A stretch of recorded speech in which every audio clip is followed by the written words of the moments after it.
Hello everyone, in today's video we're finally going to be talking about Story of Seasons Grand Bazaar. Now before I get into my review of it, I'm also going to talk about why it took me so long and some of like the backstory of some behind the scenes things.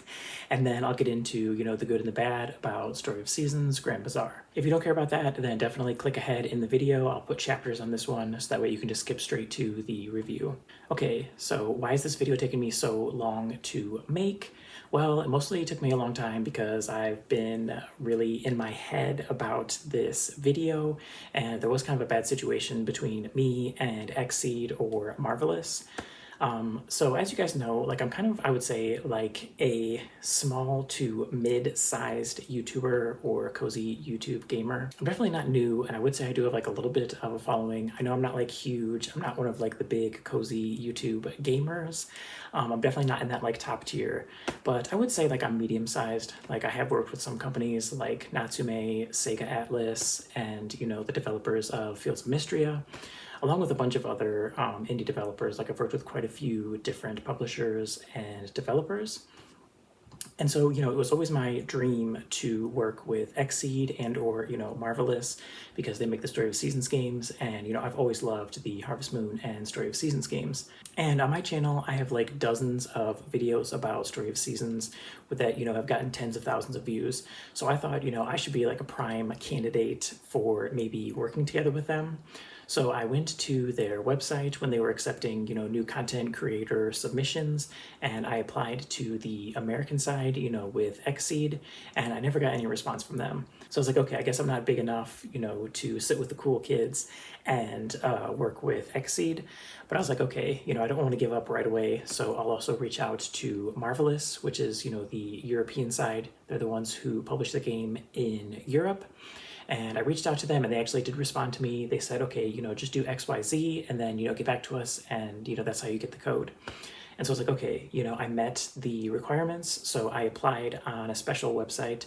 That website is called Lurkit. And I did meet their requirements. So, I applied and I was like, okay, I'll probably hear back. Of course, I'm on YouTube and I would see other content creators who, definitely had early review codes, who got to play early demos of the game, who were just, getting to play the game and share their experiences with all the fans. Whereas, me, I didn't get anything.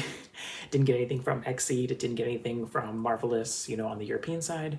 And so I was like, okay, I did meet the requirements, so I'm going to reach out to them again and, show them pictures of, okay, I applied on this website, I met the requirements, just let me know what's up. And before that, we had some back and forth. Like I sent them a message and they sent a message back. But after I sent that message, and it was like a nice message, I was not like rude, like, give it to me. It was just like, a nice message, like, could I be one of the approved content creators who gets to play the game early, who gets to share, with my audience. And with that email, I didn't get any response. And I don't want you guys to get the wrong impression to think that like I feel like I deserve a review code. I just thought it would have been really cool. And then me personally, like, I'm a human being. I have feelings just like everybody else does. And for me to, have kind of worked hard to try to get in that door and then have the door slammed shut, and then also seeing all the other content creators play the game, talk about how much they loved it. Yeah, I was not in a very good mind space, when the game first came out. And so even for the launch of the game, like I wasn't really super excited to play it as I have been with all the past games, where I'd be like, okay, I cannot wait until, the new Harvest Moon game or the new Story of Seasons game or Harvestella or, whatever game it is. I always get really excited about the newest farming sims. But this game, I was not very excited because I felt like all the other cozy YouTube gamer people, they were all invited to this really cool club. They're all inside having a blast. And then there's me on the outside, like a loser trying to get in. So I know, like, this is just me being crazy, but for me, it just kind of rubbed me the wrong way. I didn't get a response from XSEED, and then I was talking with Marvelous, I met their requirements, and then they just kind of ghosted me. So, like, I don't have, like, any bad ill towards XSEED and Marvelous. Okay, I guess I'm not going to be one of their sponsored content creators. Guess I'll just, keep doing my own thing.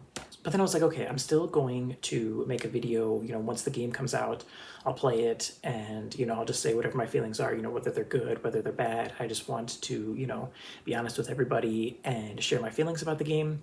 But once I started playing the game, like the first few days, I was just like, I am too like in my own head to fully just give like an unbiased review at that point. Because I also have my own life. Like I have a job, a 9-to-5 job, where I go to work and then I come home and I have a brief period of time where I can play games or do whatever. So working my daily grind and then just having a few hours to play, and then also being annoyed that XSEED and Marvelous left me out in the cold. I was just kind of like, okay, I'm not really super excited to play this game. So I bought the game at launch, tried to play for a few days, but I was kind of in a bad mood, so I didn't really give it a full, like, proper chance. Would go online, see people like raving about it, talking about how much they loved it, and I was just like, even more annoyed because I was like, dang it, I'm like missing out on all this excitement that all the other fans have. So I took a few days off from it, didn't think about making content, didn't think about the game, just, took a few days off of this. Then, a few days after that, I was like, okay, I think I'm ready to go back and try to enjoy Story of Seasons Grand Bazaar. And I kind of took my time playing Story of Seasons Grand Bazaar. And I have to say that after a slightly rocky start, I did start to enjoy the game quite a bit. So now that you guys know the backstory, let's dive in to this review. So now let's start talking about the good and the bad of Story of Seasons Grand Bazaar. Now, the first thing I want to say that is good about Grand Bazaar is the graphics. This is probably the first thing that you're going to notice when you start playing the game. And for me, I think that Story of Seasons Grand Bazaar is the best looking Story of Seasons game yet. I did play on the Nintendo Switch too, so that might be a part of it. I can't really tell you what the difference is between the Switch version and the Plus version, but I will say that it looks really good on the Switch 2 if you have the Switch 2 version. I personally didn't really experience any frame rate drops, and yeah, everything just ran really smoothly. The load times were all very fast, like graphically and system-wise, I didn't have any problems. So it definitely gets some points for that. The second thing that I really like about Story of Seasons Grand Bazaar is actually the farming system. The farming system in this game is just everything works so smoothly that it's actually fun to grow crops in this game. I played a lot of other farming sims where it's like I'll farm in the beginning, but then the longer the game goes on, the more kind of tedious it becomes. Or it just becomes like so automatic that, you're not even a part of farming anymore. And I'm like, okay, I'm playing a farming game. Why isn't farming, at the forefront of this game? But with Story of Seasons Grand Bazaar, I actually feel like from the beginning to the mid-game to the end, it all stays really fun in terms of farming. I feel like the actual farming part of this game, it's the best. Also in that same vein, taking care of animals is also very fun and very easy. In some farming sims, it gets really tedious to take care of your animals, but in Story of Seasons Grand Bazaar, you don't have that problem at all. You can raise pets, and then your pets, they help you raise your different types of ranch animals, which I think is a really good idea. I love the fact that the cat can help you take care of the chickens, and then your dog, they can take care of the other animals, the cows and the sheep and those type of things. Another thing that I really like about the game is the gliding system, which is actually really funny because I remember watching like the original trailer and then seeing in the trailer they were like, oh, you can glide in this game. And I remember seeing that and being like, why are they introducing this as a feature? Like, okay, maybe it looks kind of cool, but it's not really something that I think will affect gameplay all that much. Like it's just like some weird kind of like gimmick. That was my initial impression of it. But once I started playing the game and the way that you can like jump around the world and then you can glide, which is kind of like almost like flying, you get to go to different areas when you glide. You get to kind of do extra shortcuts when you glide. And in the game, there's also like a wind system. And depending on how windy it is, you can get to certain areas on certain days. And I actually just thought that the whole system of jumping and gliding and exploring the world, all of that was really well done. And it actually was kind of a lot of fun. You can like jump on the different houses, you can glide all around town, and you can even like customize your gliding parachute. So yeah, the gliding system was actually a lot better than I was expecting. I was expecting it to just kind of be like a weird like gimmick that doesn't really matter all that much, but it actually turned out being fun and it kind of improves the gameplay. The next thing that's also really good is the festivals. All of the festivals, they have different kind of mini games that you can participate in. And in the first year, in a lot of other farming sims, it's kind of like lame because, you know, you don't have tea, so you can't go to the tea party. You don't have a cow, so you can't go to the cow festival. And it's like, you know, in a lot of farming sims, it's like the first year, the festivals, you kind of just feel like you're left out. And then you have to scramble to try to do it the second year. But in this game, they're actually really nice to you. Like before the first festival, they're going to give you whatever you need to participate in the festival. So this game, it's like the festivals, they're very fun right from the first year. You don't have to wait and you don't have to sit on the sidelines. So yeah, all the festivals, they start really good and you know, they obviously get better each year. And you can do more, you know, you can participate with your pet, you can participate with your crops, you can just play different mini games, you can give gifts to the villagers. There's a whole bunch of like varied festivals and it worked quite well. Another thing that I really like about this game is the Grand Bazaar, like the system of selling. In most farming sims, you just put your items in a shipping bin and then the next morning you wake up and you have more gold. But in this game, you actually have a system where once a week you get to set up a shop. And once you set up this shop, the different people in town and also just like tourists, they're going to come by and they're going to buy your items. And this system, it actually works really well. It makes each week really fun and it makes the time kind of fly in the game because you're constantly trying to get things to sell at your bazaar. And then on your bazaar, it's like, you know, a whole week's worth of work is going into that one day. And so then it's really rewarding once you go to the bazaar, you make a bunch of money, and then, you know, you close your shop for the day. The whole system of the Grand Bazaar, it's actually really good.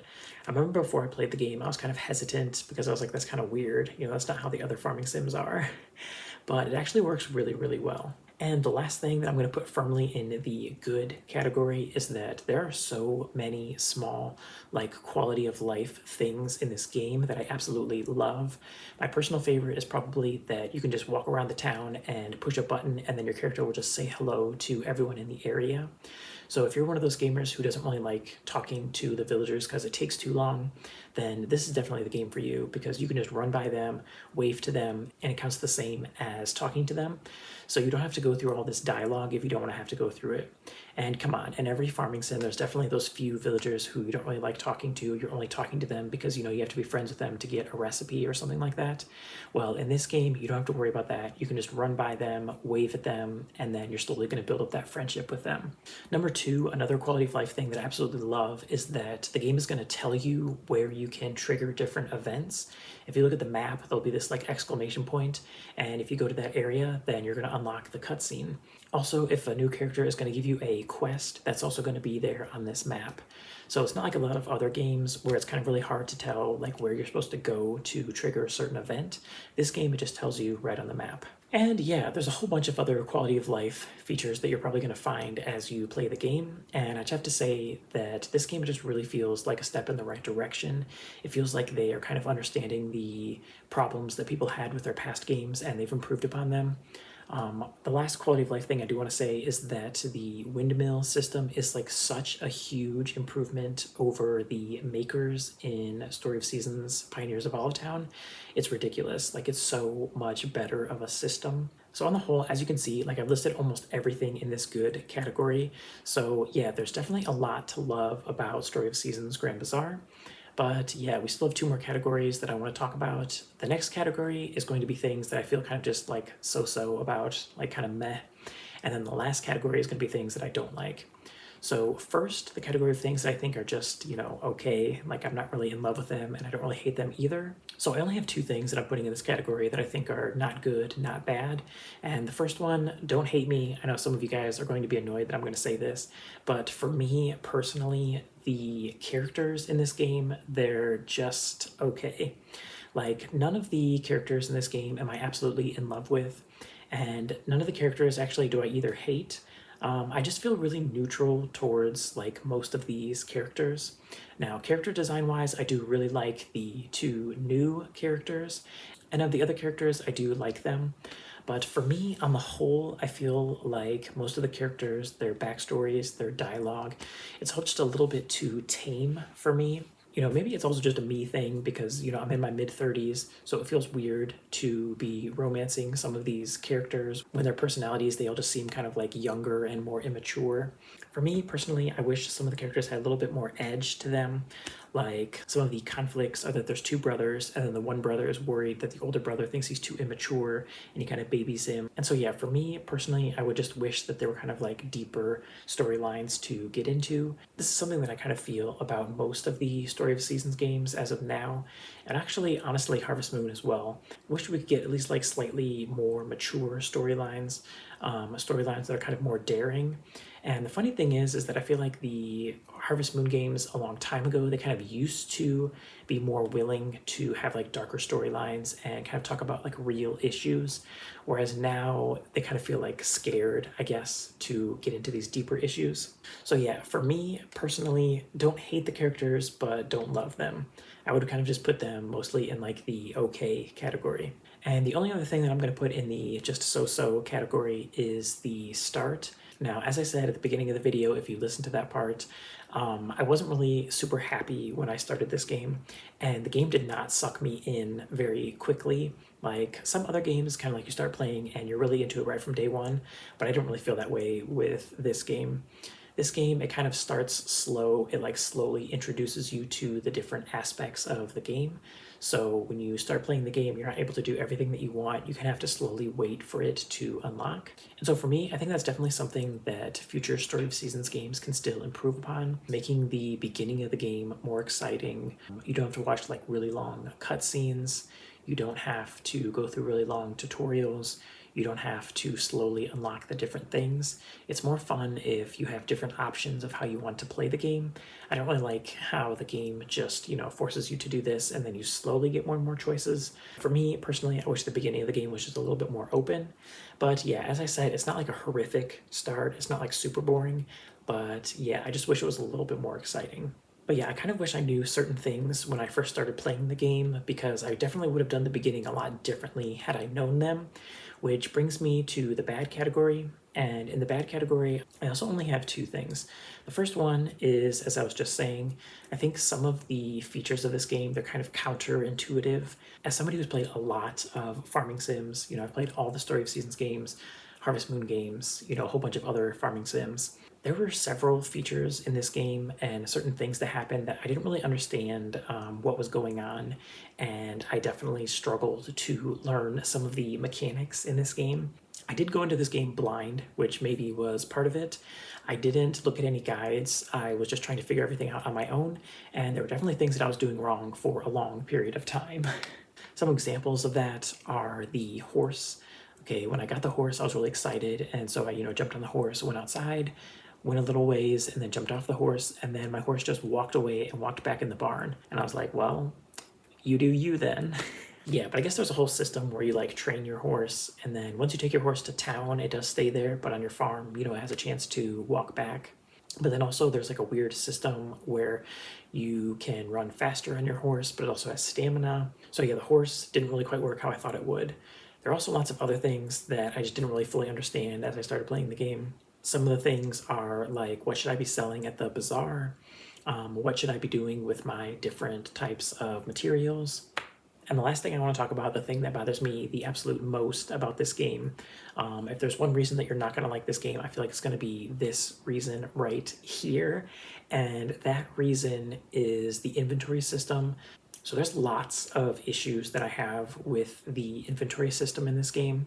You have a rucksack as you would in any other farming sim, and you also have storage, but the storage is very limited, and you can upgrade it, but it's not like other farming sims where maybe you can craft chests and things like that. No, it's a very limited storage system, and it's made even worse by the fact that there's different quality. You could have 0.5 stars, 1 star, 1.5 star. Well, none of those items are going to stack. So your rucksack could pretty much be filled with just 2 different items, but they're all different levels of quality. So that aspect of the game is kind of annoying because you have limited space, but the different quality of things, it also takes up more space. So that gets annoying. To make matters even worse, there is a freshness system, and the freshness system means like your crops, your different perishable items, they're only going to last for about a season. It does vary depending on where you keep it and what item it is. But yeah, to me, this was very annoying. It's not all of your items, but it's enough of them to be annoying. For me, in most games, it doesn't matter what game I am playing, I like to kind of like hoard items, but that type of playstyle is impossible in the Grand Bazaar. You have to either use your items or you're gonna lose them. The later you play, the more you can unlock kind of things that keep your items fresher for longer, but for me, I don't know, it's just annoying. To me, I personally would like this game more if the whole freshness thing was just completely taken out of the equation. Now, you can just drop items on the floor and they're going to stay there for it's either 2 days or 3 days. But yeah, that to me just seems kind of like a really bad band-aid on a bigger problem that I have with the game. The problem does get a little bit better as you go on. You can buy these different things that will warp your items between different places. So if you want to go to the windmill to make things, you are only going to be able to use the things in your rucksack. You can't use the items that are in your storage. And yeah, there's just going to be this constant annoying back and forth between going to your storage bin, putting things in your rucksack, putting things in your bazaar that you're going to sell. Like, it's a mess. I know I'm not saying that just because I want to find something to complain about in Story of Seasons Grand Bazaar. I've definitely talked about this in lots of my old reviews, even from reviews of games that I did years ago, like Harvestella. I really liked how the inventory was in that game, where it's like you don't have to think about it that much. Because to me, in a perfect game, you don't really have to worry about storage. Like, fine if your rucksack has a limited amount of items that you can hold, like at least have unlimited storage at your house and make it be that there's an easy way to dump your items from your backpack to your storage. Then I'm fine with it. But yeah, this game doesn't do either of those things. So yeah, definitely get some points down for that. So on the whole, what are my thoughts about Story of Seasons Grand Bazaar? On the whole, I obviously really like this game. The gameplay aspects of it are really, really good. I was somebody who I liked Story of Seasons Pioneers of Olive Town because I felt like they were kind of going in the right direction with the gameplay. And I do have to say that Grand Bazaar, it kind of takes all of the good things that Olive Town did and it makes them even better. So for me, gameplay-wise, like Grand Bazaar, it blows the other Story of Seasons games out of the water. In terms of the amount of fun that you have when you're farming, when you're raising the animals, it's all really, really good. So please let me know in the comments down below, are you playing Grand Bazaar? What do you think of it, if so? And if you aren't playing it, please let me know in the comments down below, did this video sway you one way or the other? Don't forget to hit that like button, and I'll see you guys next time.